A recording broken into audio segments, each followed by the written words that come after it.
मेरे घर में जा रहा हूँ, अपने कमरे में देखता हूँ मुझे कौन रोकता है। बेंजी, अबे तेरी हिम्मत कैसे हुई मेरी बीवी के साथ मेरे बिस्तर में? छोड़ो उसे! क्या कर रहे हो तुम? छोड़ो उसे! मैं जाने का तुम इस हद तक गिर सकते हो।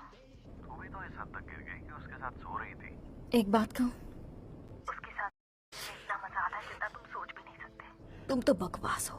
मैं अभी घर जा रही हूँ बेंजी के साथ करने के लिए।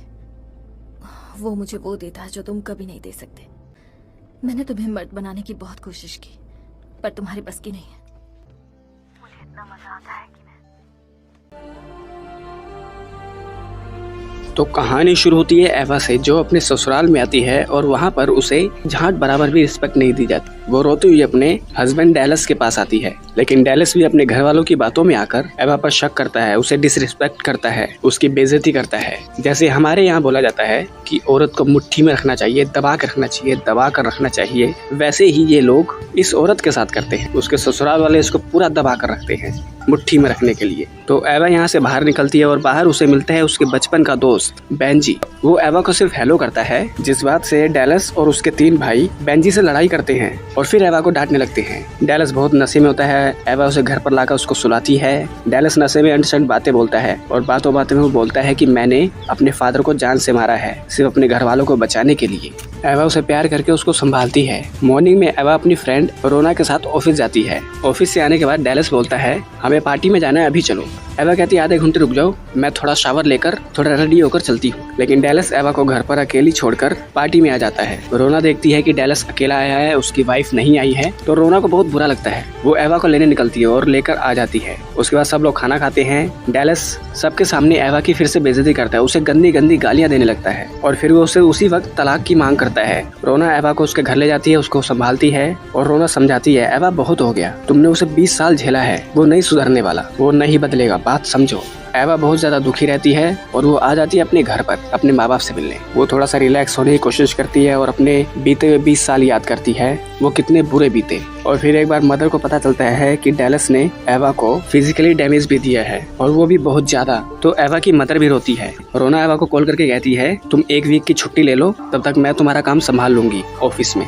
फिर एवा अपने फादर के साथ मॉल में आती है, जहाँ उसे बेंजी मिलता है। ये दोनों थोड़ी सी बातें करते हैं। एवा बोलती है मेरा अब डिवोर्स होने वाला है। फिर अगले दिन एवा को बेंजी उसके घर पर मिलता है। एवा बेंजी को बोलती है ऐसा मत करो, तुम मुझसे मिलने के बहाने निकाल रहे हो, मुझे ये अच्छा नहीं लग रहा। उसके बाद बेंजी उदास होकर चला जाता है। फिर एवा के पेरेंट्स एवा के शादी से पहले की सारी वीडियोस दिखाते हैं और पेरेंट्स बोलते हैं तुम कितनी खुश थी और शादी के दिन से ही तुम इतना जुल्म और सितम सह रही हो, देखो अपने आप, तुम हंसना भूल गई हो, तुम्हें ये सब भुलाकर आगे बढ़ना होगा। फिर 1 हफ्ते बाद एवा बेंजी से एक मेले में मिलती है। ये दोनों स्कूल के दिनों की बातें याद करते हैं। बेंजी बताता है मैं स्कूल के टाइम से ही तुम्हें पसंद करता था, पर तुम डैलस को पसंद करती थी। डैलस के भाई मुझे तुमसे बात ही नहीं करने दिया करते थे, जिस वजह से मैं तुमसे कभी ये नहीं कह पाया कि मैं तुमसे कितना प्यार करता हूँ। एवा कहती है मेरा घर वालों के अलावा एक तुम ही हो जो मेरी फीलिंग को समझते हो, मुझे रिस्पेक्ट करते हो, तो आज तुम मुझे प्यार करो। तो बेंजी कहता है अभी नहीं, अभी तुम डैलस की वाइफ हो, ये गलत होगा। जब तुम पूरी तरह से मेरी हो जाओगी तभी मैं तुमसे प्यार करूंगा। फिर तकरीबन 10 दिन बाद एवा अपने ऑफिस को ज्वाइन करती है। डैलस जबरदस्ती उसके ऑफिस में घुसता है, रोना से लड़ता है और एवा को गुस्से से बोलता है कि कल 11 बजे कोर्ट में आकर डिवोर्स पेपर पर साइन कर दियो। एवा नेक्स्ट मॉर्निंग जाके साइन करती है और फिर रोना उसे अपने घर लाती है, जहाँ पर डिवोर्स पार्टी चल रही होती है। बेंजी भी उसी पार्टी में होता है। एवा बेंजी के साथ खुलकर डांस करती है और तभी डैलस रोना की पार्टी में घुसने की कोशिश करता है, क्योंकि उसे पता चलता है कि एवा और बेंजी अंदर डांस कर रहे हैं। लेकिन रोना का हस्बैंड मैक्स उसे रोक देता है बाहर ही, कहता है निकल ले यहाँ से, वो तेरी वाइफ नहीं है। फिर बेंजी एवा को घर पर छोड़ने आता है। उसके बाद एवा इसे रोक लेती है और कहती है कि चलो प्यार करें। उसके ये दोनों मिलकर पलंग तोड़ते हैं। मॉर्निंग में डैलस एवा के घर में घुस जाता है। एवा को फिर से गालियां देने लगता है। एवा बोलती है मैं तुम्हारी बीवी नहीं हूँ। तभी डैलस एवा को मारने जाता है और बेंजी आकर डैलस को पेल देता है। उसके बाद एवा डैलस को घसीटते हुए उसे उसकी कार में डाल देती है और फिर बेंजी से प्यार करके ऑफिस आ जाती है। बेंजी के जानवरों को डैलस जहर देकर मार देता है। बेंजी एवा को कॉल करके कहता है कि अपना ध्यान रखना। फिर डैलस एवा की मदर के पास आता है, उन पर हाथ उठाता है और जब ये बात फादर को पता चलती है तो फादर पहले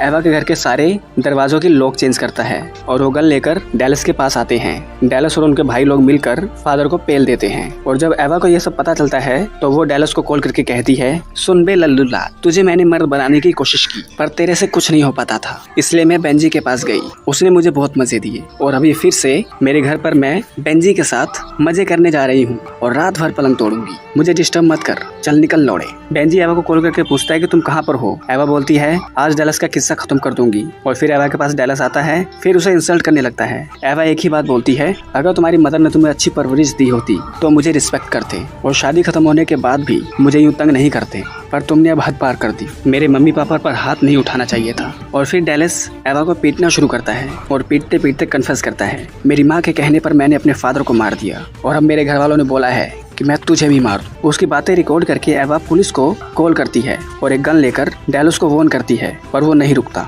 एवा उसको शूट करके मार देती है। उसके बाद पुलिस आती है, वो सब कुछ हैंडल करती है।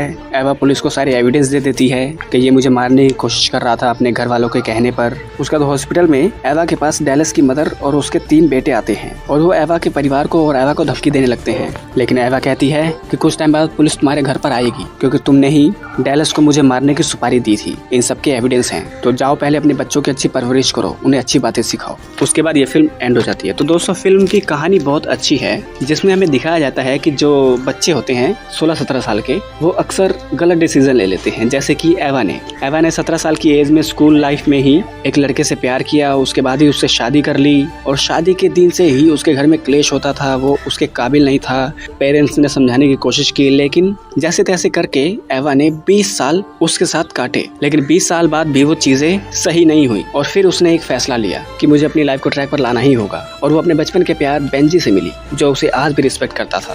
तो ये थी एवा की कहानी कि कैसे उसकी लाइफ उसके हस्बैंड ने, उसके ससुराल वालों ने नरक बना रखी थी और वो इस सिचुएशन से कैसे बाहर निकलती है। तो अगर ये वीडियो अच्छी लगी तो इस वीडियो को लाइक कर दे, चैनल को सब्सक्राइब कर दे, बेल आइकन दबाए ताकि अगली बार हम कोई वीडियो डालें आप लोगों के पास उसका नोटिफिकेशन आए। तो मिलते हैं आप लोगों से अगली वीडियो में, तब तक के लिए नमस्कार।